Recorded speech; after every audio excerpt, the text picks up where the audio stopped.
10월 14일 금요일입니다. 오늘은 마태복음 9장 1절부터 마지막 38절입니다. 어느 것이 더 쉽겠느냐라는 제목입니다.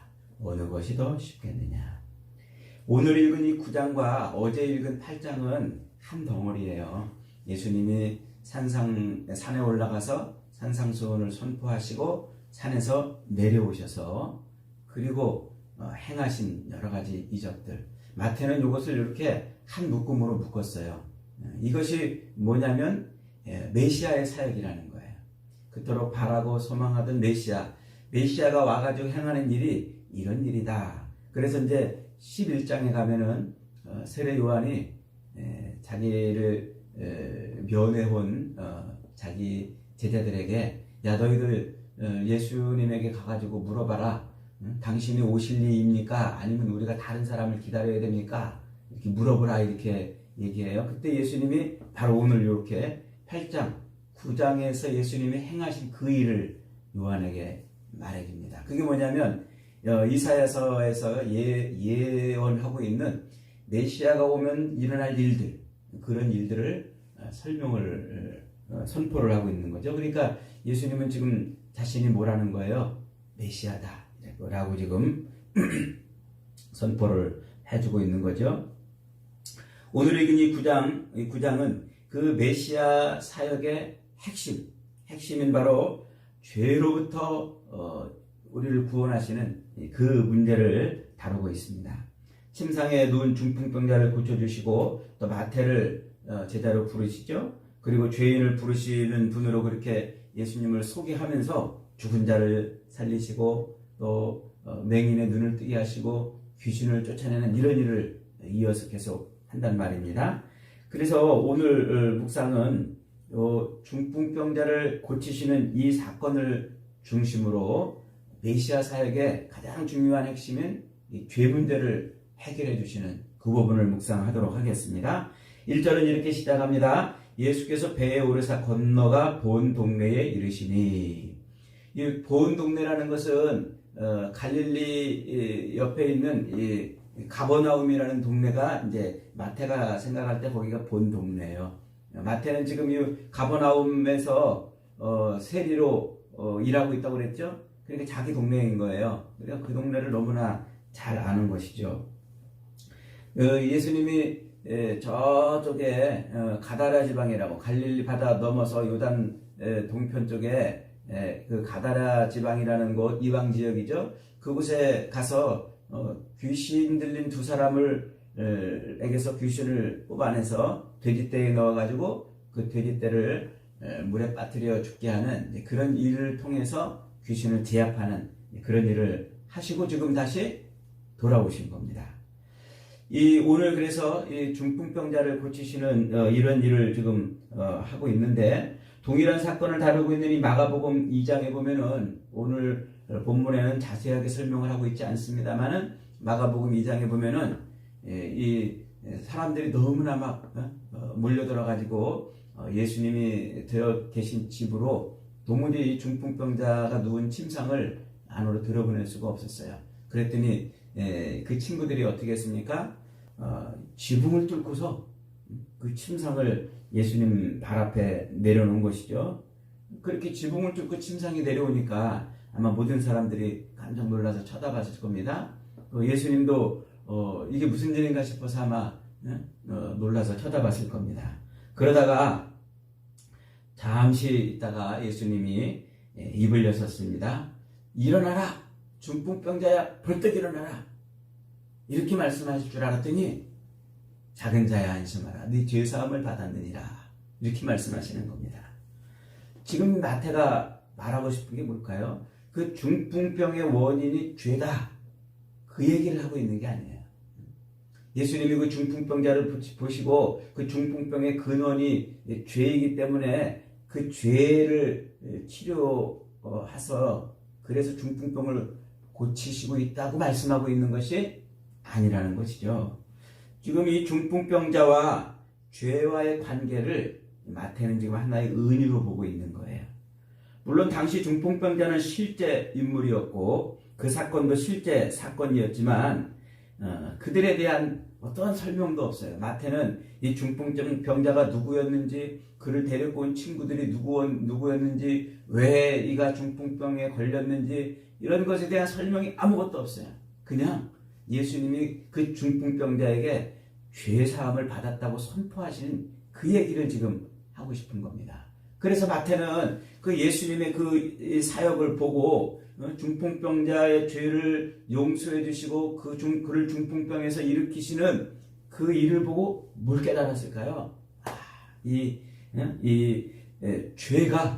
죄가 우리 인생에 미치는 영향이 뭔지를 깨달은 거예요. 죄가. 그리고 그 죄의 권세를 꺾으시는 예수님의 그 권세를 보신 거예요. 죄가 우리를 어떻게 사로잡고 있는지. 여러분, 중풍병이 뭡니까? 의학적으로 사전에 보면은 이렇게 설명이 되어 있어요. 중풍병이란 일종의 뇌혈관 장애 질환으로 뇌혈관이 막혀서 일어나는, 뇌혈관 때문에 벌어지는 질병이래요. 그래서 뇌혈관 장애 때문에 일어나는 질병으로 신경마비, 언어장애, 정신적 장애를 겸한 종합적인 질환을 중풍병이라 이렇게 설명하고 있어요. 그러니까 우리의 이 뇌혈관에 문제가 생겨서 중추신경을 마비시켜서 말도 못하고 움직이지도 못하게 하는 병이라는 거죠.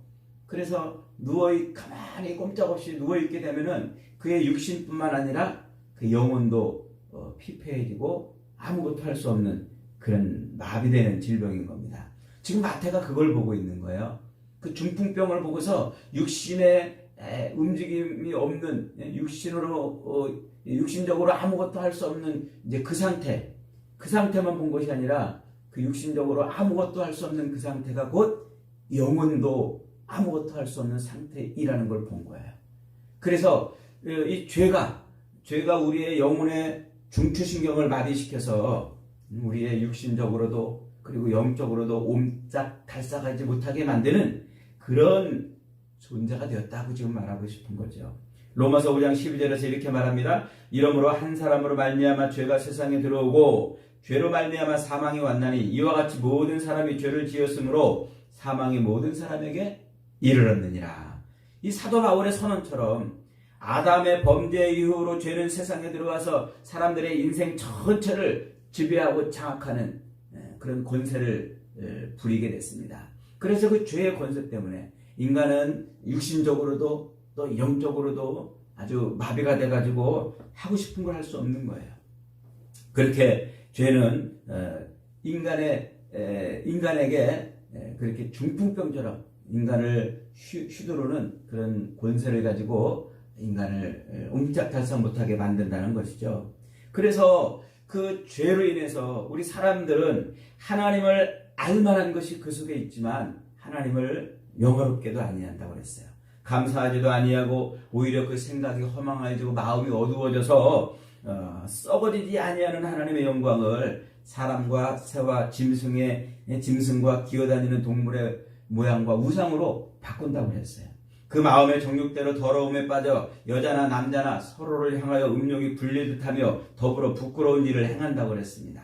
그 마음이 상실하여 합당하지 못한 일을 하며 모든 불이나 추악, 탐욕, 악의, 시기, 살인, 분쟁, 사기, 또 악독이 가득하고 또 수근수근하고 서로 비방하고 교만하고 자랑하고 악을 도모하고 부모를 거역하고 무정하고 배반하며 무자비한 그런 삶을 산다고 그렇습니다. 이것이 로마서 1장에서 사도 바울이 죄 때문에 벌어지는 인간의 모습을 보여주고 있는 거죠. 그로 인해 사람들은 하나님하고 관계가 마비되는 거예요.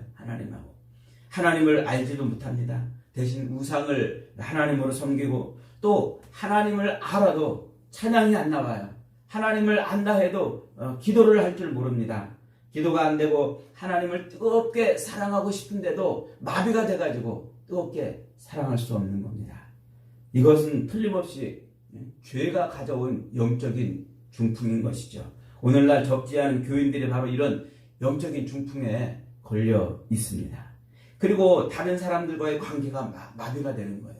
다른 사람을 사랑하고 싶은데 사랑이 안 됩니다. 섬기며 살고 싶은데 그것이 잘 안 됩니다. 얼굴을 마주보고 웃고 싶고 또 그들을 좋은 말로 격려해주고 싶은데 마주보면 시기가 나고 질투가 나고 화가 나고 부어가 치미는 이런 일이 벌어지는 거죠. 안 보는 데서 수근수근하고 중상모략하고 남의 남자 남의 여자를 탐내고 음란한 관계를 맺으며 부정한 관계를 맺습니다. 부모를 거역하고 또 상사를 거스리고 동료를 배반하고 도둑질하고 거짓말하고 죽이는 이런 것이 다 인간적 사회적 관계의 중풍 아니겠습니까? 그리고 자기 일에 대해서도 마비가 되는 거예요. 주부가 살림에 대해서 마음이 안 가고 가정만 생각하면 가슴이 답답해지고 머리가 멍해지고 늘 딴 생각만 나는 것. 가정을 떠나면 마음이 시원해지고 가슴이 뻥 뚫리는 이런 일들. 이것이 왜 일어나는 겁니까? 자기 일에 대해서 중풍이 걸렸기 때문에 그래요. 직장이나 사업의 일에 대해서는 정신이 몽롱하고 끼리끼리 모여가지고 노름할 때는 며칠 밤이라도 셀 수 있는데 일 안 하고 그러면 재미가 없는 거예요. 즐거움과 쾌락을 찾는 데는 열심인 거죠. 학생도 공부하는데 열심을 내지 못하고 마음이 딴 데가 있어요. 학교 생활이 거의 마비가 되는 거죠. 대신 마시고 놀고 돌아다니며 쾌락을 찾는 데는 아주 열심인 거예요. 목사가 목회만 생각하면 골이 지근지근하고 가슴이 답답해지고 여행 다니고 놀러 다니고 먹으러 다니는 데는 신나는데 목회에는 마비가 되어 있답니다. 자기 사역을 할 수 없이 게으르고 허탄한 이런 일들에는 꿀벌처럼 열심히 하지만 그러나 자기가 해야 될 일에는 도무지 손발을 움직이지 못하고 마음을 움직이지 못하는 거예요. 이것이 사역의 중풍이겠지요. 자기 마음에도 중풍이 와요. 심적인 중풍. 마음의 의지나 감정이 도무지 정상이 아니고 선한 일을 생각하고 선한 일을 해야 하는데 그쪽으로는 도무지 몸도 움직이지 않고 마음도 움직이지 않아요. 오히려 교만하고 자랑하고 남을 멸시합니다. 감정 조절이 잘 안 되죠. 남을 용서하지 못합니다. 정을 주고받지도 못하고 지나치게 분노합니다. 심각한 열등감에 빠져있고 자책합니다. 슬퍼하지 말아야 되는데 슬퍼하고 기뻐해야 되는데 기뻐하지 못하는 것이죠. 이것이 우리 마음이 내 마음대로 움직이지 않기 때문에 그래요. 죄는 이렇게 우리를 영적으로, 사회적으로, 사역적으로, 육체적으로, 심적으로 우리를 꼼짝 못하게 중풍병자로 만들어 놓은 거예요. 죄의 권세는 우리 인간을 옴짝달싹 못하게 종으로 부립니다. 도무지 하나님이 우리 인간에게 하라고 주신 그 선한 일을 도무지 할 수 없는 그런 비참한 처지에 빠져들게 만드는 것이죠. 그런데 그 무너질 것 같지 않았던 죄의 권세를 누가 무너뜨리시는 거예요? 예수님이 무너뜨리시는 거예요.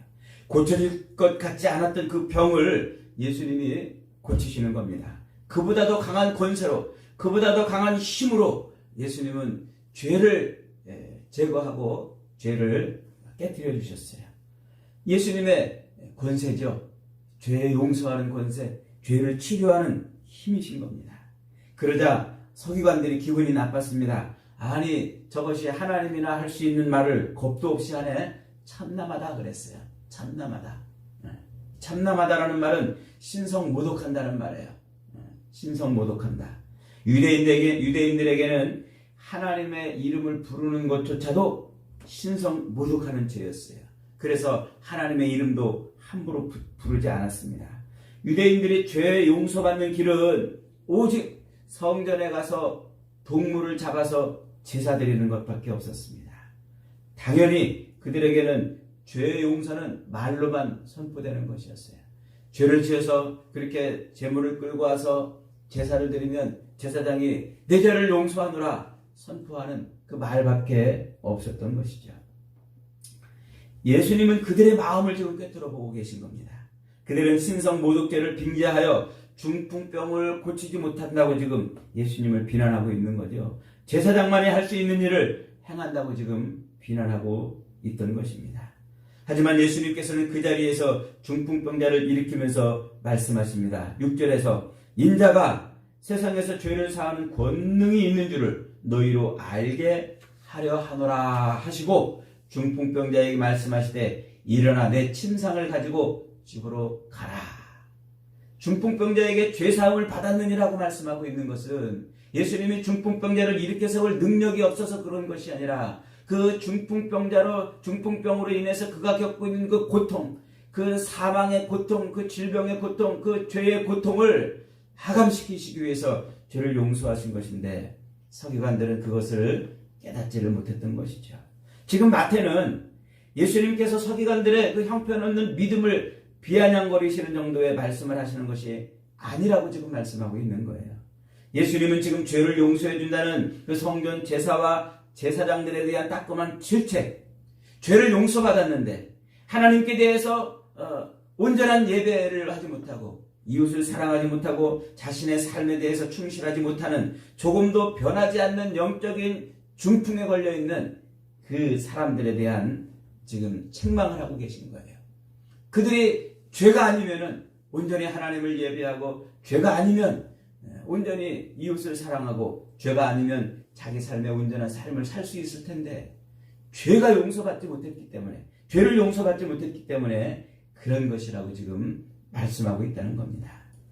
중풍병자에게 지금 가장 필요한 것은 그래서 죄를 용서받는 것이죠. 그의 육체의 마비는 육체의 마비로 그치지 않고 그의 영혼까지 마비시켜서 온전한 삶을 파괴했던 것입니다. 그러나 중풍병자와 친구들, 심지어 서기관들까지도 그 사실을 몰랐던 것이죠. 여러분, 지금 마태가 증거하고 싶은 게 바로 그것입니다. 사람들에게 지금 가장 필요한 것은 죄를 용서받는 것이라는 거예요. 영혼의 질병을 치료받는 것이라는 거예요. 그의 영혼을 마비시켜서 하나님과의 관계를 깨뜨리고 사람들과의 관계를 깨뜨리고 자신의 삶을 망가뜨리는 그 죄를 치료받는 것이라는 것입니다. 주님은 항상 우리 인생의 모든 문제, 전반적으로 또 영원히 망칠 수 있는 그 죄 문제를 치료하고 싶으신데 우리는 우리의 관심은 늘 딴 데가 있다는 거예요. 우리는 항상 먹는 것, 입는 것, 집 문제, 돈 문제, 육신을 위한 것들 여기에만 집중해요. 그래서 주님 앞에 나와도 늘 그것을 치료해달라고 그러는 거예요. 그것을 해결해달라고 그러는 거예요. 주님 앞에 나와서 늘 그 문제를 풀어달라고 요구하고 있다는 것이죠. 여러분, 지금 여러분은 무엇 때문에 주님께 나오셨습니까? 질병을 치료해달라고 나왔습니까? 돈 때문에 나왔습니까? 가정의 평안 때문입니까? 자녀 문제 때문입니까? 무슨 문제 때문에 무슨 문제를 가지고 주님 앞에 나왔든 그 모든 문제를 주님이 치료시켜 주실 줄 믿으시기 바랍니다.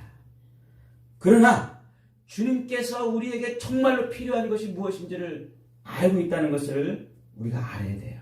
가장 중요한 것은 우리의 지금 우리가 가지고 나와서 주님 앞에 엎드리는 그 문제가 아니라 우리의 죄의 문제를 치료해야 되는 것입니다. 그것이 치료되지 않고 그 죄의 문제가 치료되지 않은 상태에서 우리의 육신의 문제가 해결되는 것은 그것은 죄의 권세 아래 있는 강도의 손에 들린 칼이고 어린아이의 손에 들려있는 폭탄과 같습니다.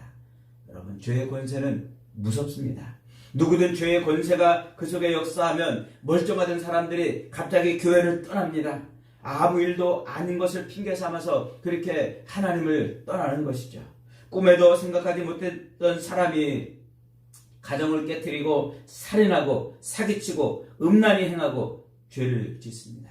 자기도 파괴할 뿐만 아니라 가정도 파괴하고 사람들에게 상처도 주는 것이죠. 사회에서 보란듯이 성공해도 그 성공은 그를 영원히 망하게 하는 함정에 불과한 겁니다. 지금 그런 죄의 권세가 우리의 삶 속에서 역사하고 있는 거예요. 마태는 지금 예수님이 중풍병자를 치료시키는 그 사건을 통해서 지금 이 죄의 본질을 들여다보고 있는 겁니다. 세상 모든 사람들이 그 선악에서 벗어나지 못하고 있음을 본 거죠. 그래서 거기서 벗어날 수 있는 길은 뭐밖에 없다? 예수님이 우리의 죄를 치료하는 것밖에 없다는 것을 그는 예수님의 그 치유 사역을 보면서 깨달았어요. 그래서 오늘 본문에 자세하게 기록을 해놓고 있는 것입니다. 사랑하는 여러분, 예수님께서는 원수의 손에서 그 사람들을 건져주시고 죄에서 그 사람을 구원해 주시는 메시아이심을 믿으시기 바랍니다. 우리의 모든 죄를 용서해 주시고 죄의 권세에서 해방시켜 주시는 구세주이심을 확신하시기 바랍니다. 오늘 이것이 마태가 우리에게 들려주려는 말씀인 겁니다. 여러분, 오늘 우리에게 이런 주님이 필요합니다. 눈에 보이는 것을 채워달라고 그렇게 구하기보다 우리의 죄를 치료해달라고 구해야 됩니다. 날마다 믿음으로 주님 앞에 나아가야 됩니다. 날마다 우리의 영혼을 고쳐달라고 엎드려야 됩니다. 이런 우리의 죄 문제를 해결해 주시는 주님이 우리에게 오셨다는 것이 바로 복음 아니겠습니까? 우리 육신의 문제를 해결하는 것이 아니라, 먹고 사는 문제를 해결하는 것이 아니라, 질병을 고치고 자녀를 고치고 우리의 이 사는 문제를 해결해 주시는 것이 우리에게 복음이 아니라 근원적인 이 죄의 문제를 해결해 주시는 것이 바로 우리에게 복음이라고 지금 말하고 있는 겁니다. 그래서 우리는 날마다 주님 앞에 나가야 돼요. 중풍병자처럼 주님, 우리의 영육간에 마비된 우리의 이 모습을 고쳐주십시오. 주여 나를 불쌍히 여기소서, 나를 온전케 하여 주옵소서. 그리고 중풍병자를 떼매고 주님 앞에 나갔던 그 친구들처럼 내 주변에 있는 내 가족들, 친구들, 내 친지들, 내 옆에 있는 사람들을 기꺼이 그렇게 주님 앞에 데리고 나가야 합니다. 주님의 치료를 받게 해야 합니다. 하나님에 대하여, 우리 가정과 사회에 대하여, 우리의 사역에 대해서, 우리의 몸과 마음에 대해서 완전한 자유를 달라고, 완전한 건강을 회복시켜달라고 그렇게 엎드려야 됩니다. 그럴 때 주님은 분명히 우리의 죄 문제를 치료해 주실 것입니다. 그렇게 고침받아야 우리는 하나님하고 바른 관계를 맺고, 그 죄를 고침받아야 우리는 이웃하고 온전한 관계를 맺고, 그런 죄를 고침받아야 우리는 하나님이 우리 인생을 이 땅에 보내신 삶의 목적대로 온전한 인생을 살 수 있게 되는 것입니다. 그래야 우리는 바르게 살고, 그래야 우리는 헌신하며 살고, 그래야 우리는 십자가의 길을 갈 수 있는 것입니다. 사랑하는 여러분, 죄의 권세에 눌려 세상의 종으로 살 것이 아니라 예수님의 권세를 힘입어 죄의 용서의 기쁨을 누리며 죄를 이기며 사는 저와 여러분이 되시기를 주님의 이름으로 축복합니다. 아멘.